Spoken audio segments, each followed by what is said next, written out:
All right. Hopefully this goes well. I wrote notes. See my notes? Because my notes are on my phone and I'm recording using my phone. So there's that. All right. So my name is Greg. I have 2 college degrees, one secondary education. The concentration areas, you'll learn this when you go to college. They don't teach you this until after you're in college, unfortunately. So I can let you know what's going on inside of college and in the military if you want to know. Just ask questions. So I've been in the Army Reserves, went through basic and AIT. I studied to be a school teacher, secondary education. I was a school teacher for a couple of years. I've substitute taught my younger years and more recently. I was an employee in several companies, insurance companies. Then I worked for the state of Indiana for several years. I'm a father of 4 grown kids. I've been married twice. I'm divorced and single now. I've had 2 dogs for the last 12 years or so. They both passed away recently. So I have no living things other than maybe a plant or 2. I don't think I even have living plants in this house right now. So I'm enjoying the silence because it's been very noisy for the last 30 years in my life. And I'm going to be talking about skills kids should be taught in elementary school. This can also go to junior high and high school.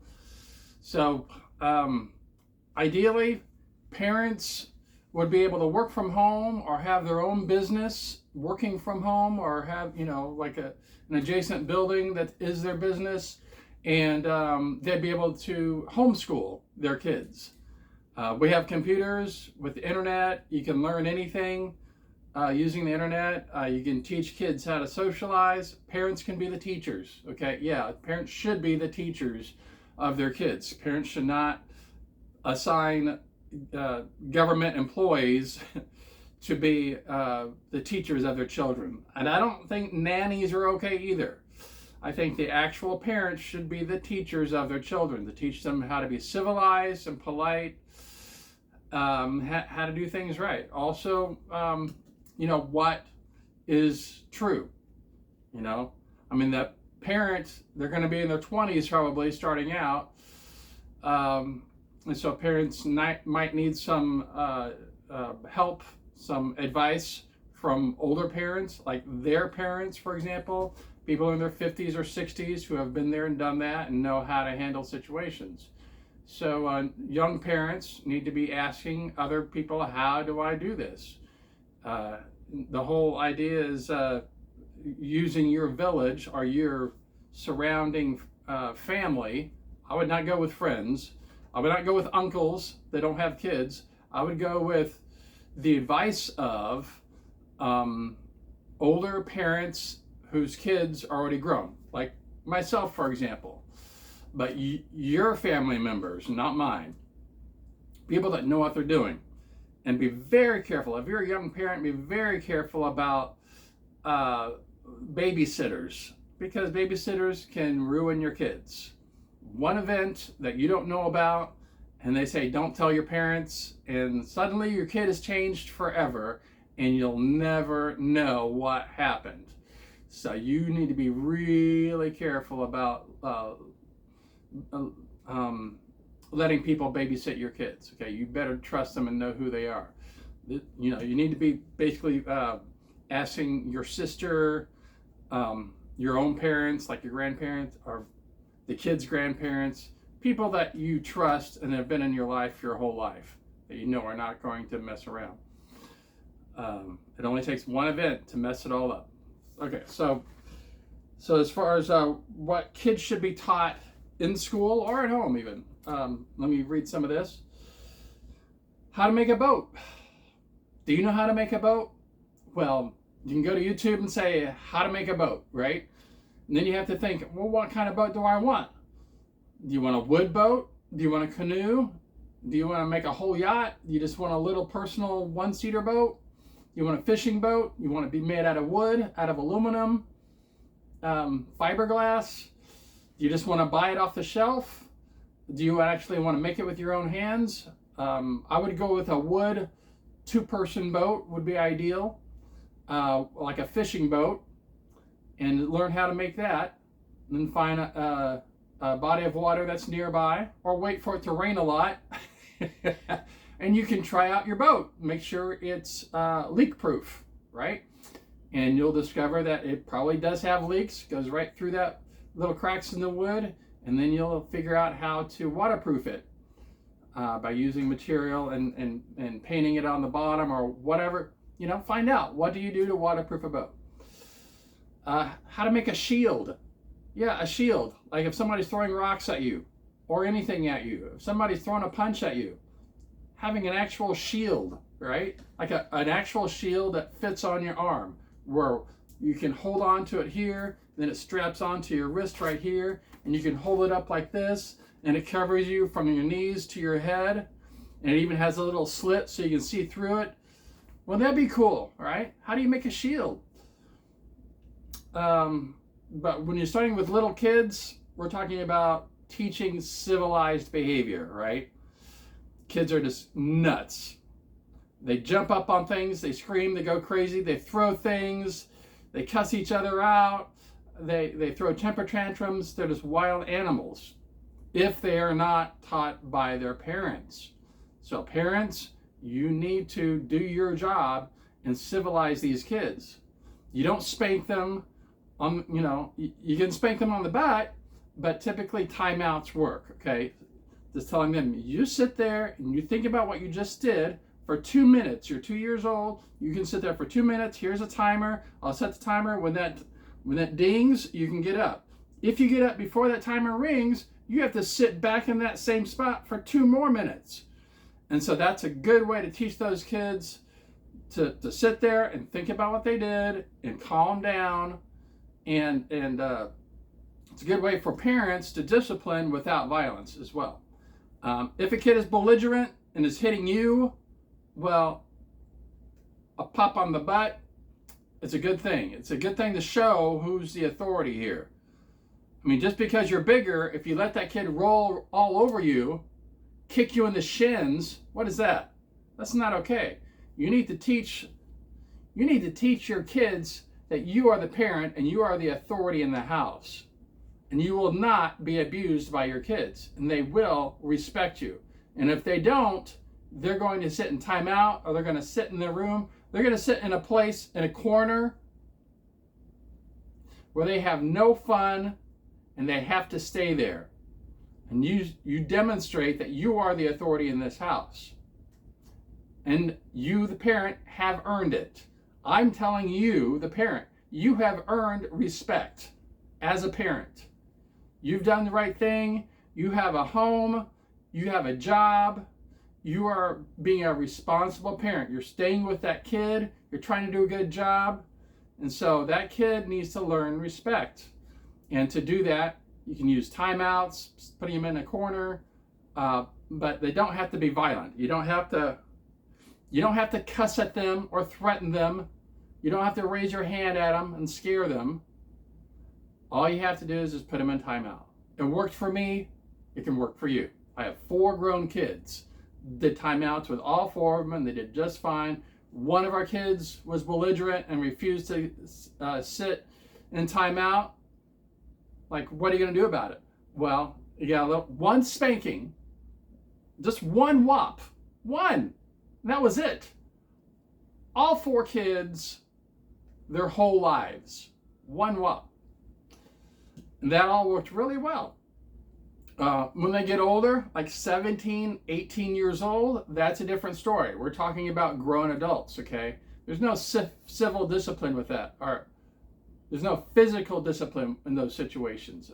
Like starting at, I mean, after about 8 or 9 years old, they should be over any kind of physical discipline possibilities.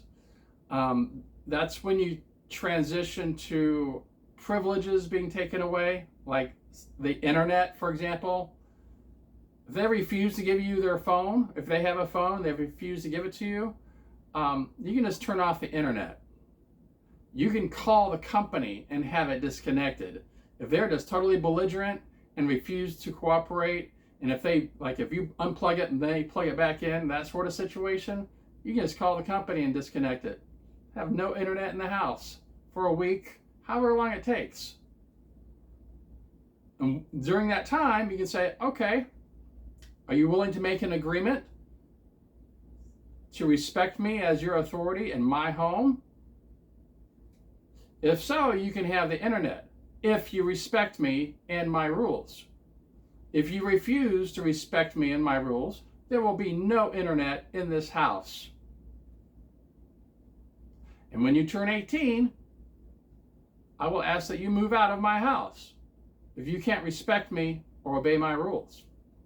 You have to be the authority in your home as a parent. Okay.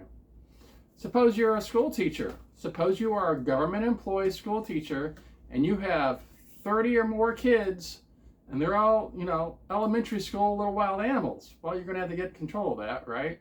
And it's unnatural and it's not right. But behavior is job number one. Teaching them how to sit still, how to be civilized, and it's totally unnatural for kids to do that.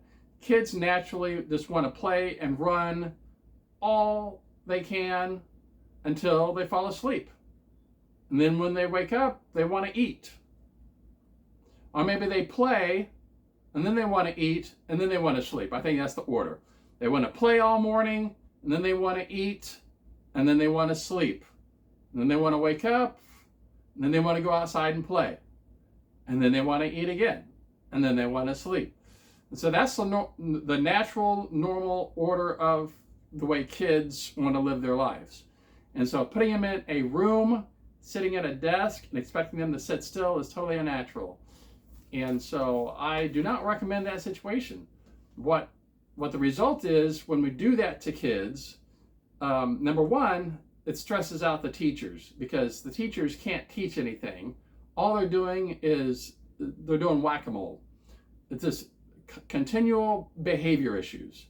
And some of the kids are actually behaving well. And so we have those well-behaved kids just sitting there having to endure all the crazy kids that won't sit in their seats, won't stop screaming, won't start barking like dogs. We're talking about first and second and third graders, okay, where they're just totally wild animal behaviors. And it's across the board. You got good behavior all the way to crazy behavior. And we really need to separate those.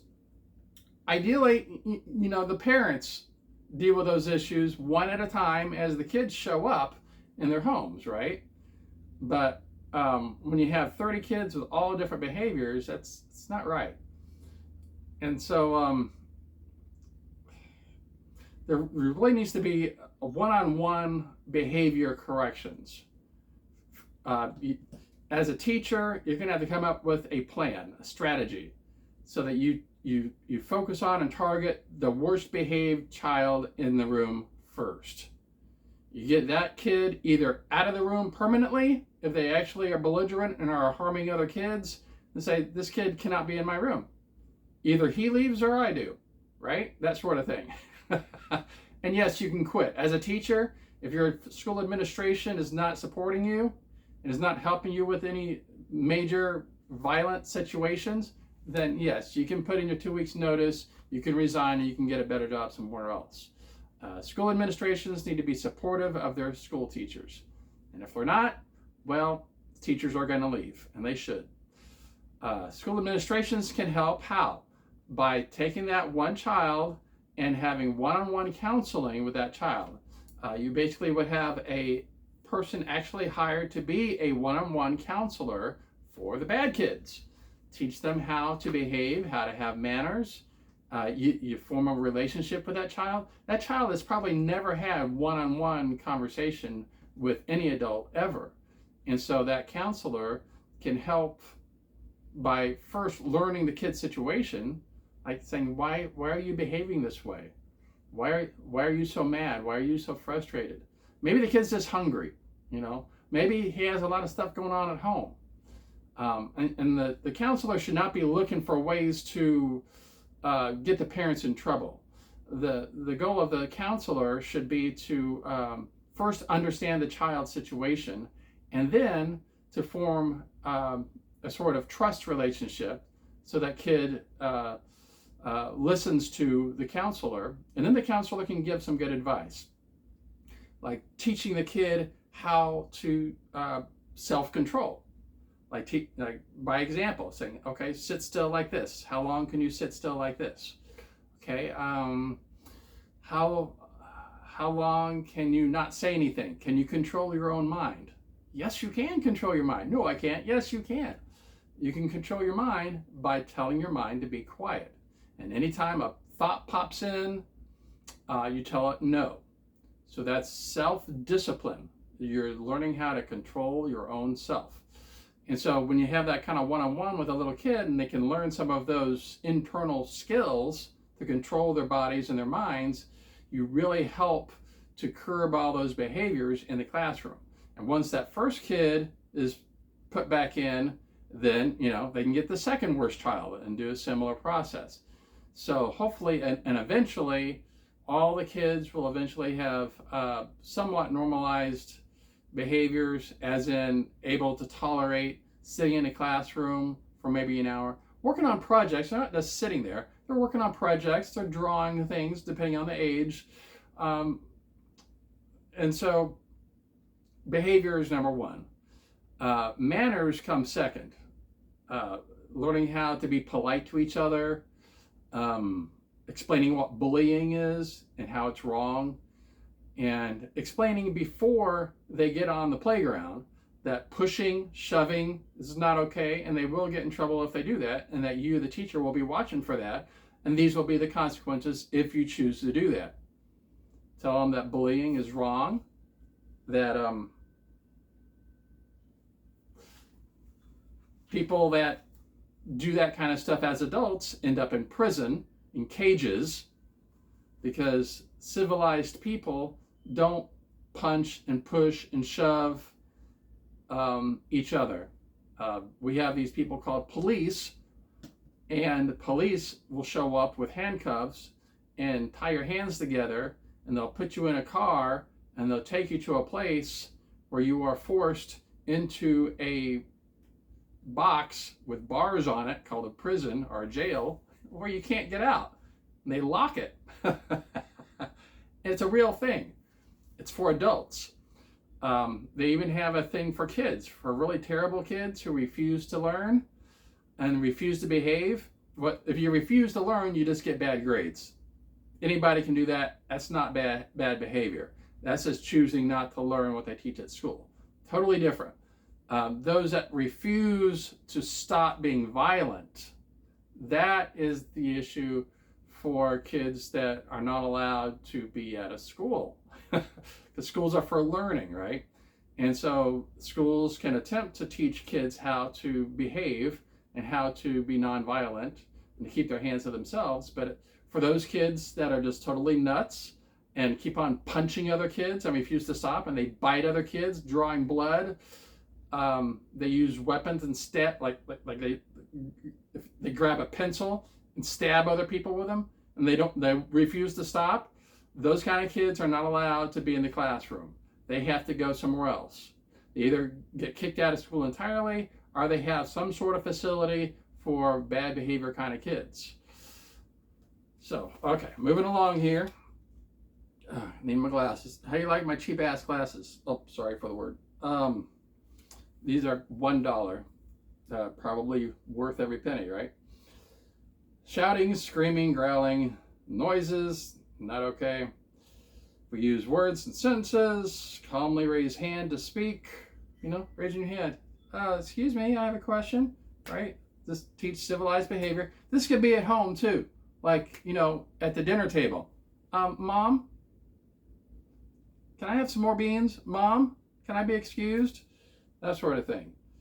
So you teach civilized behavior. And then once they're in junior high school and all the craziness starts with the, puberty, all their hormones are going and stuff, and kids, the boys especially, are becoming violent, then you can deal with that in its age appropriate situation. I do not do junior high school because those kids are just and it's really it's it's coming from inside, and there's nothing you can do about that. You can teach behavior, but there's so much energy inside of kids. We have to give them outlets, right? Show them how to do push-ups and sit-ups, running in place. Allow them to expend that energy. If they're not allowed outside to run around and get rid of all that energy, for some reason your school doesn't allow PE anymore, which is insane. You need to let those kids, and you can even be at the front, and like a PE teacher, you can say, all right, you guys all stand up. Okay, we're going to run in place for 1 full minute, okay? Watch the clock. And then you actually run in place. That's getting rid of energy, right? Now, push-ups and sit-ups would be on the ground and the floor, and it's dirty, right? Because of all the shoes, and just everybody tracks in mud and crud and stuff. So we don't do those on a classroom floor, but we can run in place. If you're in another area, if you go do PE or whatever, then, physical ed, then they can do push-ups or sit-ups or run. They can learn how to do pull-ups. But they need physical exercise. You just need to let these kids have exercise. Once they're worn out, then you can start teaching some stuff. But you need to also be aware of their engagement. Be watching and looking at these kids' faces. Ask them questions like, do you understand this? Does this make sense? But then you can go outside of your normal curriculum and ask, how does this relate to me? How is this important to me as a kid? I'm 10 years old. Why do I care about 17 times 14? And as a teacher, you can say, well, you know what? You don't need this right now, but in the future you will. So we're teaching you how to do things so that in the future, you'll remember how to do them. Right now, you don't have a bank account. What's a bank account? That's where you keep all your money. What's money? That's your allowance. Suppose instead of just getting $1 or $5 a week as an allowance, you suddenly start getting $100. What do you do with all that money? Well, you can hide it someplace as a stash, but if you have brothers or sisters, they're going to steal it from you, right? They're going to figure out where it's at, they're going to watch you, and they're going to see it, and they're going to steal it, and nobody will know. And you're like, who did it? And they're like, no, we didn't do it. And so where's a safe place where you can keep that money? How about a bank account? You keep it in a bank account. Kids aren't going to be able to get to that, okay? You can do a safe as well, but then what if that safe disappears, right? There's that. So adults do checking and savings accounts where you can keep your money in a safe place, away from people watching you, and you get money by working, earning money, right? And often when you get paid, that money goes directly into your bank account. So now you have money in your bank account. So why do you need 17 times 14 and that sort of thing? Well, suppose you're saving up for something and you want to know how much money you need, or how many weeks, how many paychecks, how many months do you have to work to be able to save up for this item. Say you're saving up for a car. Say you're 15 or 16 or 17, you're saving up for a car. You work at McDonald's or Wendy's or Chick-fil-A and you're making $300 a week. Well, how many weeks do I have to work before I have $5,000 to buy that used car, right? That's where you start multiplying. 300 times however many weeks, to make $5,000. So you can even explain that to the little kids.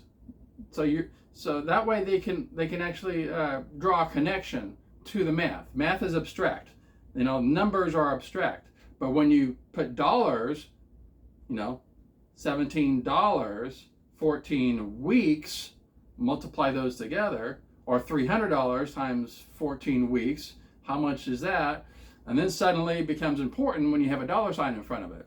So explain the real world reason why we're doing the math with addition, subtraction, multiplying, dividing, and then all the way, through algebra. Why do we need to learn algebra? Explain the uses of that, okay? And in some cases, they're going to be like, most of you guys are never going to use this, but we teach it to everyone just in case you decide you want to be an engineer, or just in case you decide you want to be a chemist. You'll need to know this stuff. And so we're teaching it to everyone just in case. We're planning, we are laying a foundation for your future. So teachers need to explain that to the students so they understand why they're learning what they're learning. That will help them to want to learn what you're teaching. If you just teach stuff without a reason, kids are not going to be motivated, and you're going to have a lot of students that are flunking out because they don't care. They don't care because they don't see a reason why they should learn it.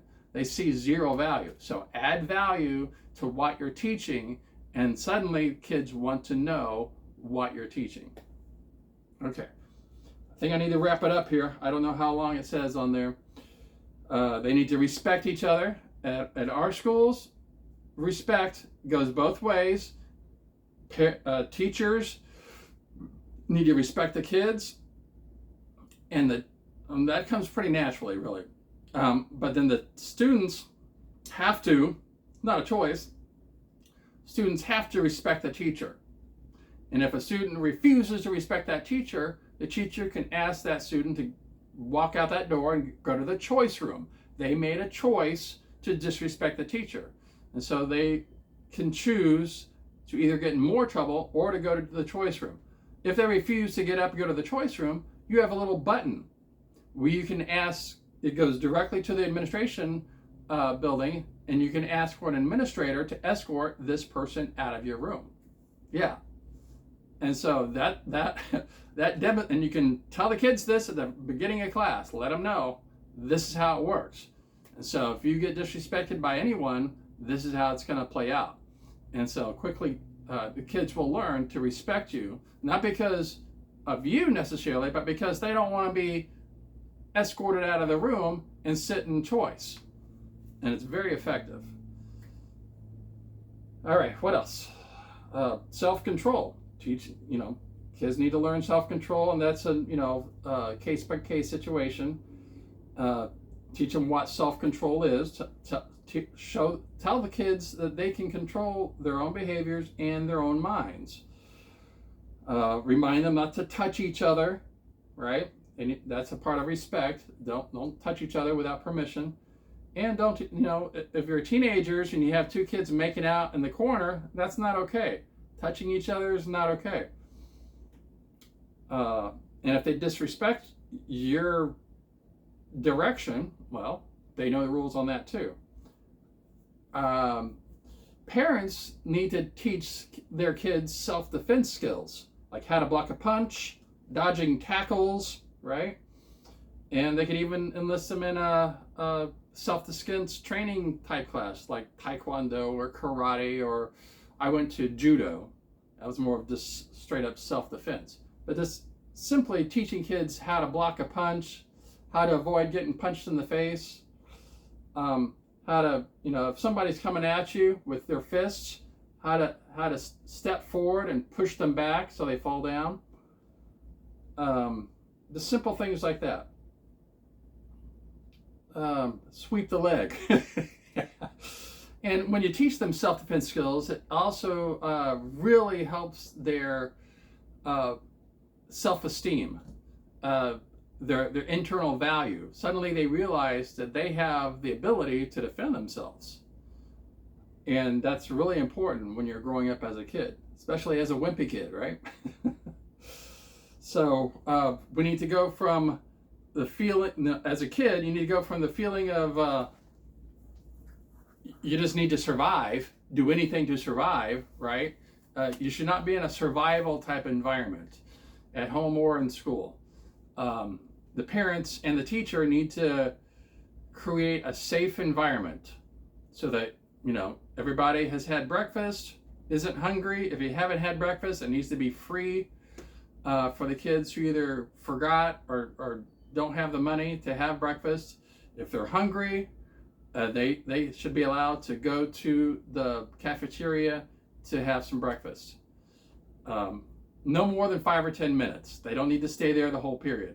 But if you have an emergency situation where a kid is about to pass out, they need to go to the cafeteria to have some breakfast. and they need to be told they need to be back within 10 or 15 minutes. And if they're not, you can let the school administration know, or if you know somebody in the cafeteria, you can ask them to, tell them to get back to class.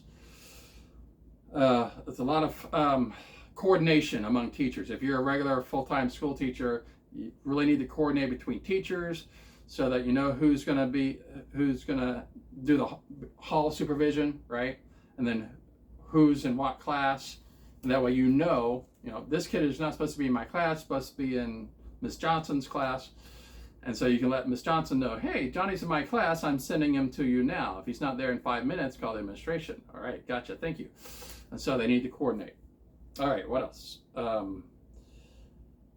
Polite discussion on certain topics. Like if it's a non-math or science issue, you can discuss things like history, recent history, ideally. Get them interested in history by going with today. Like what is happening today? What is happening tomorrow? What are some things on the horizon? What are some new things that we are looking forward to in the future, right? Instead of starting with the distant past and going into the future, because you know how in school, when I went to school, we talked about the ancient past. I could care less, right? I wanted to know about what's coming up because I'm a kid. I want to know about my future, right? So I think they should switch it around. At the very beginning of school, teach about the future, stuff that's coming, right? New technology, new things that are happening. So kids are aware and so they can be ready for what's coming. Then you can teach about time and teach how the future, like tomorrow, turns into today, and then it turns into the past, yesterday. And teach how, time works. How, the sun revolves around the galaxy, right? But the planets, Earth, revolves around the sun, right? And then the Earth itself revolves in a circle. It's spinning, right? And so each complete spin is one whole day, right? Teach them how that works.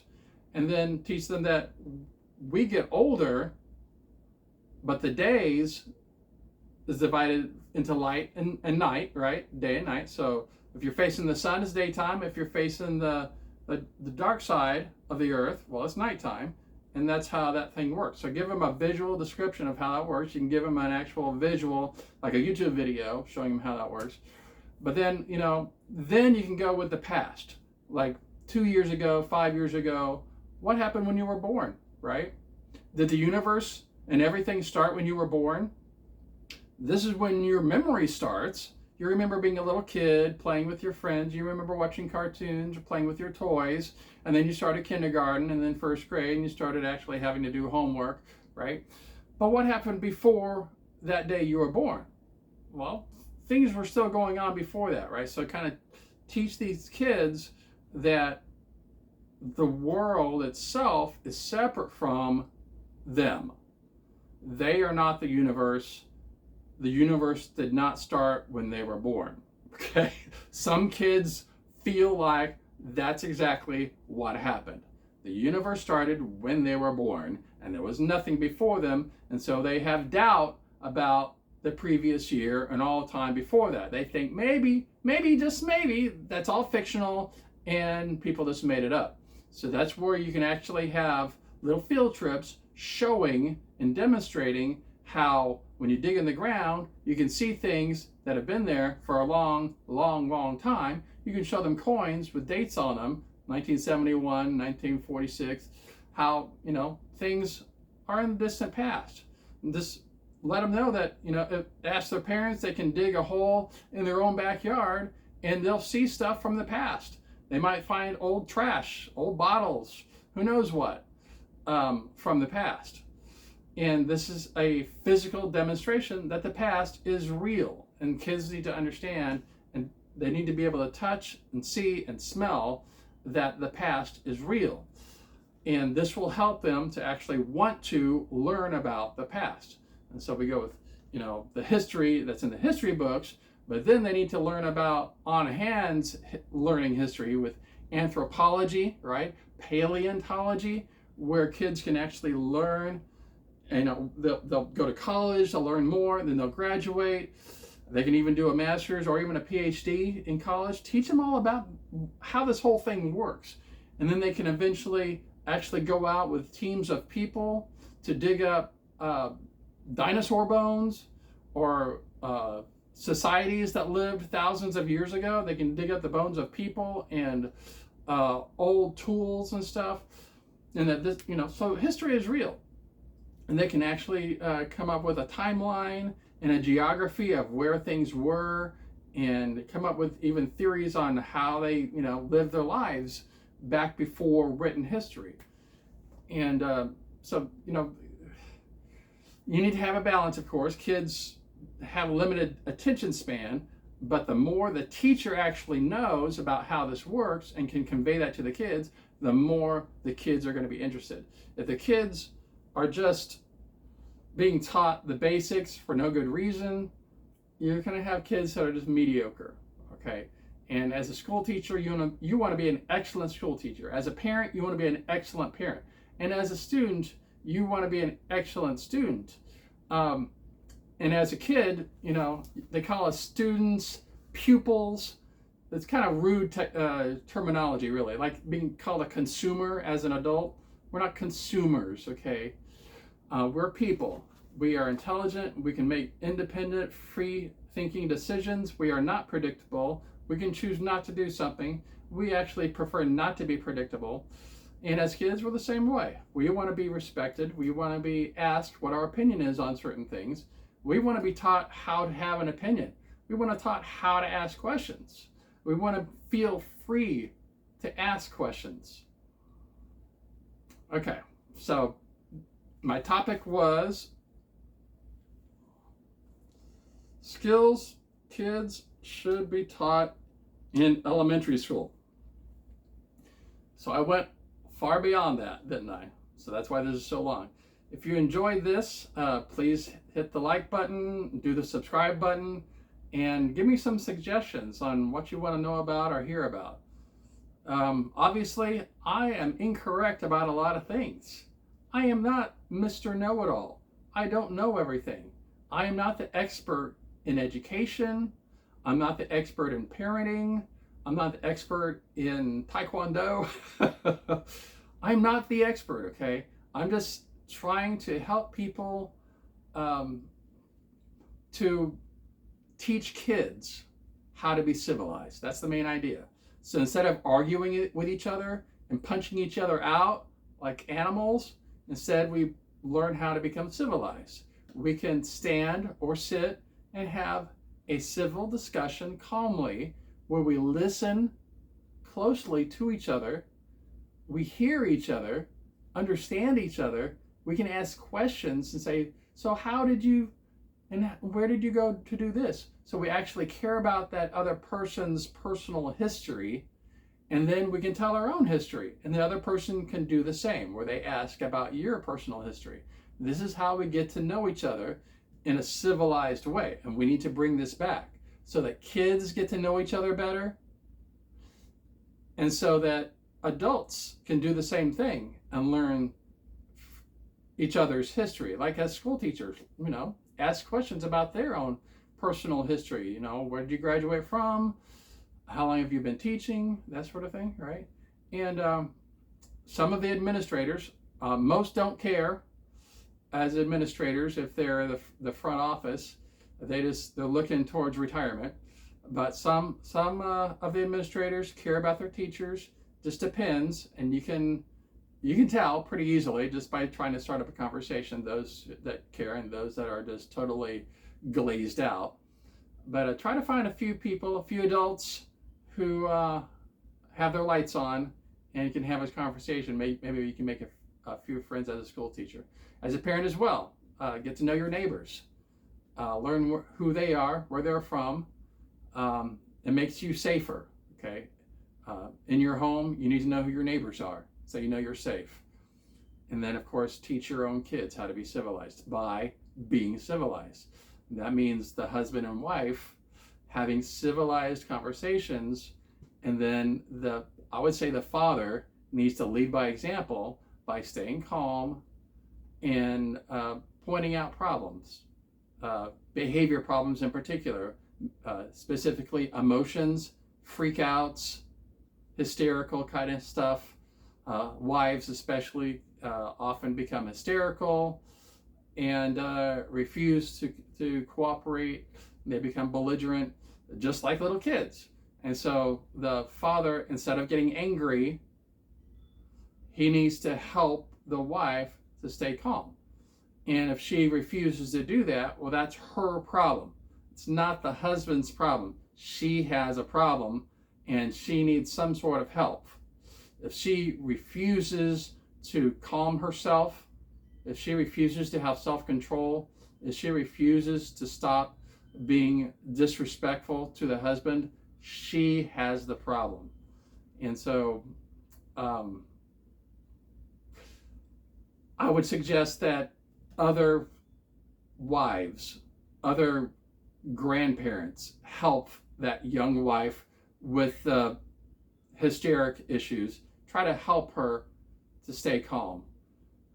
And divorce sometimes is a good thing. If the wife has serious mental issues, be it hysterics that just won't stop, where she just is just nuts all the time, or if she's bipolar, or sometimes she's nice but then she goes into mass hysteria where she's throwing things and cussing everybody out and being violent, that could be a dangerous thing for the kids. So before the state comes along and takes your kids away because they look like they've been abused, you can suggest, well, maybe we should live apart. And you don't even have to necessarily divorce. The husband could actually get a separate bank account and then buy another house and then let the wife know that she needs to get a job to pay for that house. And then you can let her know that you're not going to be making or paying the bills on that house anymore, but you're still paying for the kids' needs, similar to child support. And then if the wife wants to divorce you, that's perfectly fine. They can go for a legalized child support situation. But the father needs to have a peaceful home environment, and he can even try to negotiate that the kids live with him and not with her when she's hysterical and violent, so the kids can have a peaceful place that is secure to run to, right, when things are rough. As a kid, the worst situation you have is having a home that's unsafe and you don't know where to go, because your home should be your safe place, right? So some ideas, and I think I'll talk more about that in a future video about family situations and how to handle separation or divorce when it becomes a safety issue, be it the husband or the wife becoming violent, and doing it without divorcing or getting the state involved. All right, that's all I got. I think I said everything. I hope you enjoyed.